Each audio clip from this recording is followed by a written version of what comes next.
अपने काले अवगुंठन को रजनी आज हटाना मत। जला चुकी हो नभ में जो ये दीपक, इन्हें बुझाना मत। सजनी विश्व में आज तना रहने देना यह तिमिर वितान। उषा के उज्ज्वल अंचल में आज न छिपना अरी सुजान। सखी प्रभात की लाली में छिन जाएगी मेरी लाली, इसलिए कसकर लपेट लो तुम अपनी चादर काली। किसी भी तरह रोको रोको सखी मुझ निधनी के धन को। आह रो रहा रोम रोम, फिर कैसे समझाऊं मन को। आओ आज विकलते जग की पीड़ाएं न्यारी न्यारी, मेरे याकुल प्राण जला दो आओ तुम बारी बारी। ज्योति नष्ट कर दो नैनों की, लख न सकूं उनका जाना, फिर मेरे निष्ठुर से कहना कर लें वे भी मन माना। ये थी झांसी की रानी और वीरों का कैसा हो वसंत जैसी कालजयी व वीर रस से परिपूर्ण कविताओं की रचयिता सुभद्रा जी की एक वियोग रस से सजी कविता विदा। नमस्कार, मैं हूं डॉक्टर सुषमा गुप्ता और आज हम सुनेंगे मेरी सीरीज का तीसरा एपिसोड, जिसमें हम सुभद्रा जी की रचनाओं की चर्चा करेंगे।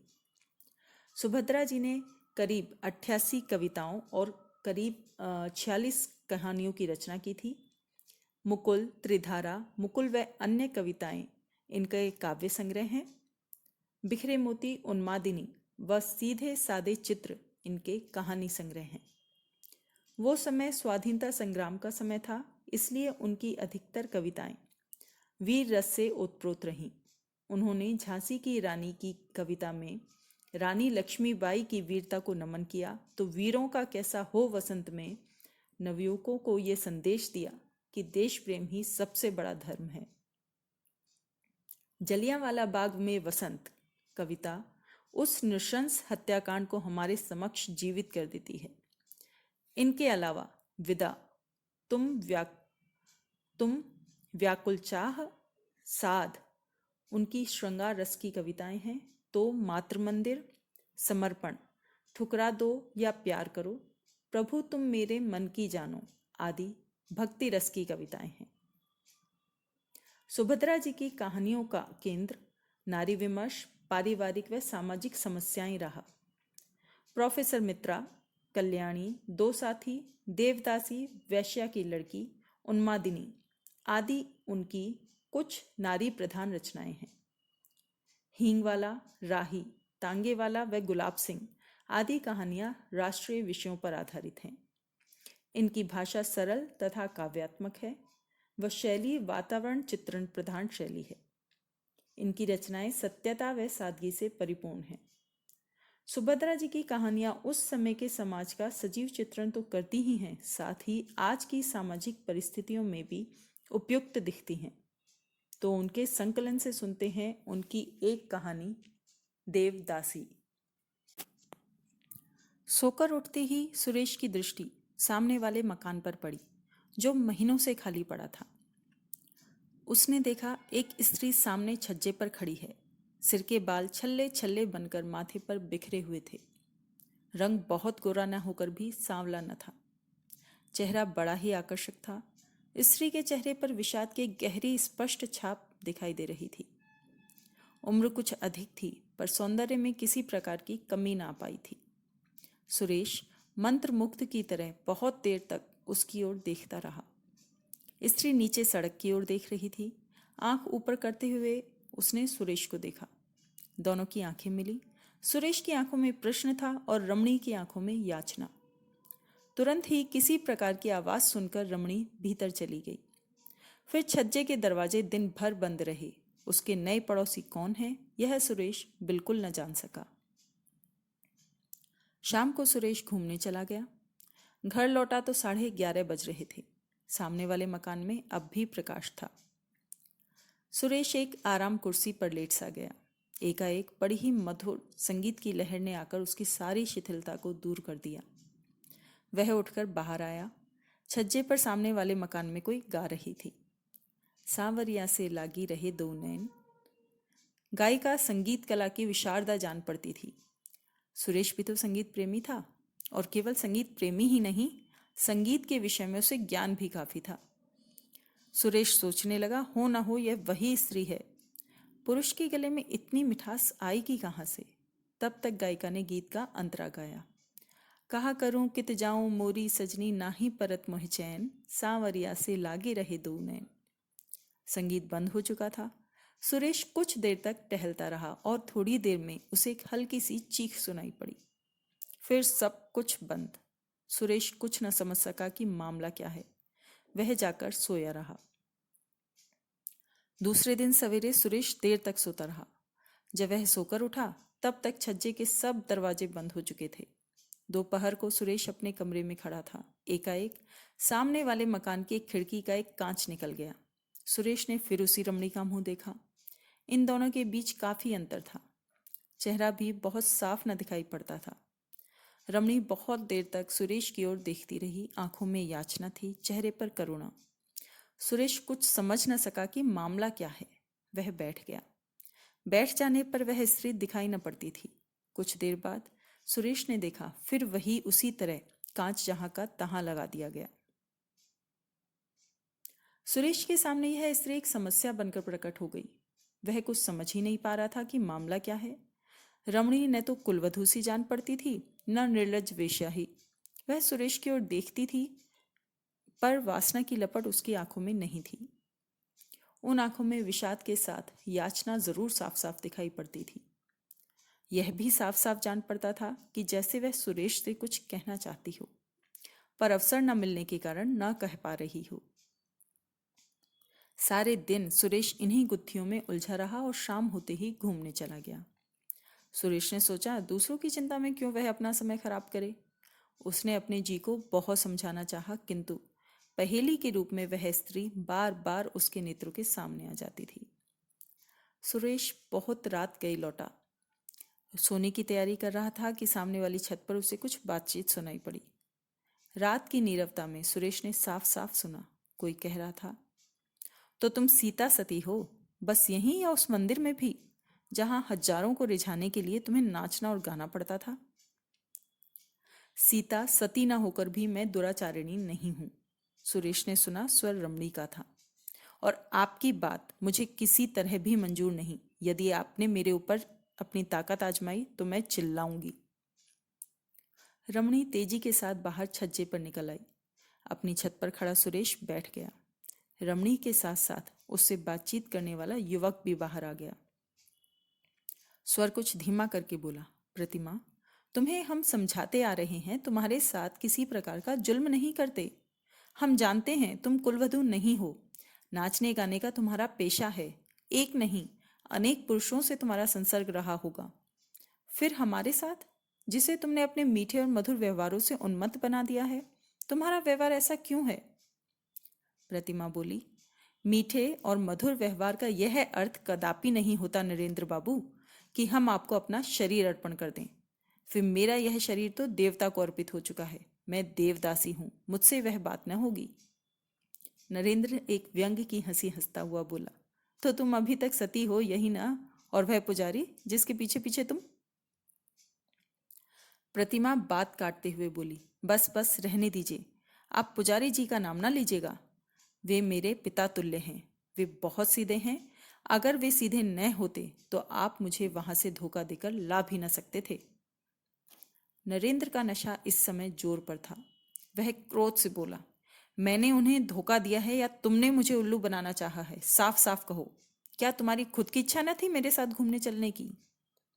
प्रतिमा, घूमने जाना तो दूसरी बात है और घूमने के बहाने भाग जाना दूसरी बात है। आपने पुजारी जी से नहीं कहा था कि शाम होने से पहले लौट आएंगे? नरेंद्र, ओहो, इतनी भोली तो न बनो। तुम नहीं जानती थी हम लोगों ने घूमने की बात क्यों की है? तुम बड़ी नीच हो। सब कुछ तुम्हारे ही कारण हुआ है और तुम अब मुझे ही बेवकूफ बनाना चाहती हो। प्रतिमा, यदि मुझे मालूम होता कि घूमने के बहाने आप मुझे भगा ले जाएंगे तो मैं आप लोगों के साथ कभी ना आती। झूठ बोलते हुए तुम्हें लज्जा नहीं आती? किसी दूसरे से आंख लड़ गई है क्या? यह क्यों नहीं कहती बेहया कहीं की? कहकर नरेंद्र गुस्से से छत पर टहलने लगा। प्रतिमा ने कहा, आपका व्यवहार मेरे साथ बहुत उद्दंड होता जा रहा है। मैं इसकी आदी नहीं हूं। उद्दंड व्यवहार इसको कहते हैं? कहते हुए नरेंद्र ने कसकर एक तमाचा प्रतिमा को लगा दिया। प्रतिमा चीख पड़ी। कमरे से नरेंद्र के अन्य साथी युवक बाहर निकल आए। उनमें से एक बोला, यार नरेंद्र छोड़ो भी, तुम क्यों इसके पीछे पड़े हो? नरेंद्र बोला, पीछे पड़ने की बात नहीं है, तुम जानते हो हम लोग 1 महीने से इसी के पीछे रुपया पैसा और समय बर्बाद कर रहे हैं।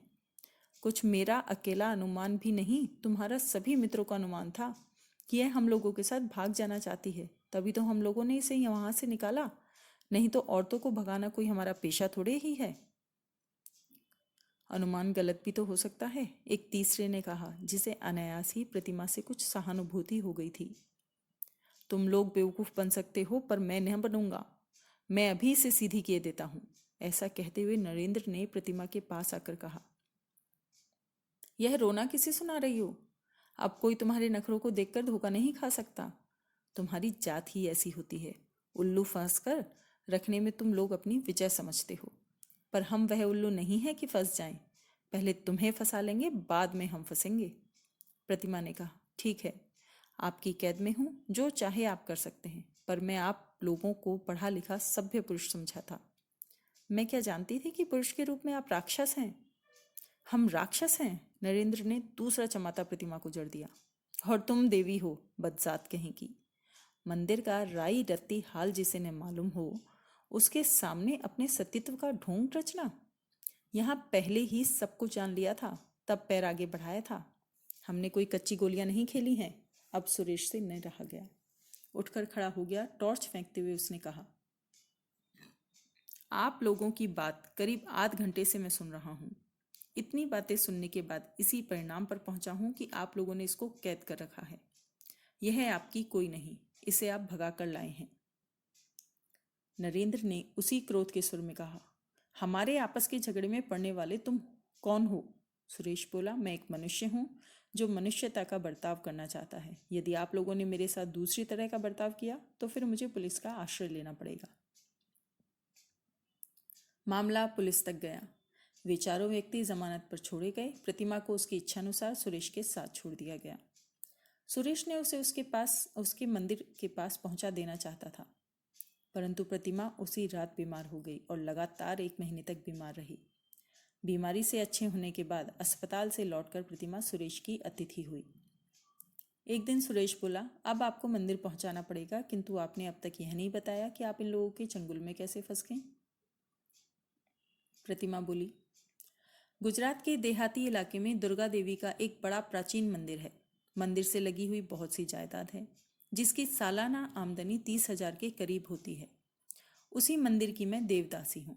माता पिता ने मन्नत मांगी थी कि यदि संतान होगी तो कन्या संतान देवता की भेंट चढ़ा देंगे। मैं दूसरी संतान हूँ। 5 वर्ष की आयु में मुझे मंदिर में छोड़ गए। मंदिर के बहुत से ट्रस्टी हैं और एक प्रधान पुजारी है और कई पुजारी हैं। प्रधान पुजारी पढ़े लिखे विद्वान और बहुत नेक हैं। मंदिर की आमदनी से बहुत से छात्रों की छात्रवृत्ति मिलती है।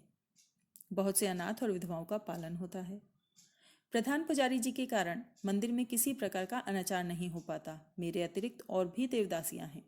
मंदिर के ट्रस्टी तथा अन्य लोग देवदासियों के साथ अनाचार करना चाहते हैं, पर प्रधान पुजारी जी के कारण यह नहीं हो पाता था। इसलिए ट्रस्टीगण पुजारी जी से असंतुष्ट हैं। मुझे पुजारी जी ने छुटपन से ही हिंदी और संस्कृत की शिक्षा दी है। मैं मंदिर में नाचने गाने के बाद उनका पढ़ने लिखने का भी बहुत सा काम कर देती थी। वे बहुत बूढ़े हो चुके हैं। नरेंद्र वगैरह 6 आदमी एक दिन हमारे मंदिर में पहुंचे। ये लोग पढ़े लिखे सभ्य कहलाते हैं। पुजारी जी ने इनके आदर सत्कार का भार मुझे सौंपा। इसके बाद इन्होंने मैं मंदिर में कुछ दिन ठहरना चाहा। आने जाने वालों के लिए ठहरने का प्रबंध वहाँ काफ़ी अच्छा है। उसके बाद ये लोग धोखा देकर मुझे ले आए। कई जगह ले गए, कहीं 1 दिन ठहरे, कहीं 2 दिन। सब जगह मुझसे यही कहते रहे कि पुजारी जी ने पूछ लिया है, पर मुझे संदेह हो गया। यहाँ कई दिन से ठहरे हुए हैं। जो कांड हुआ वह आप सब जानते हैं।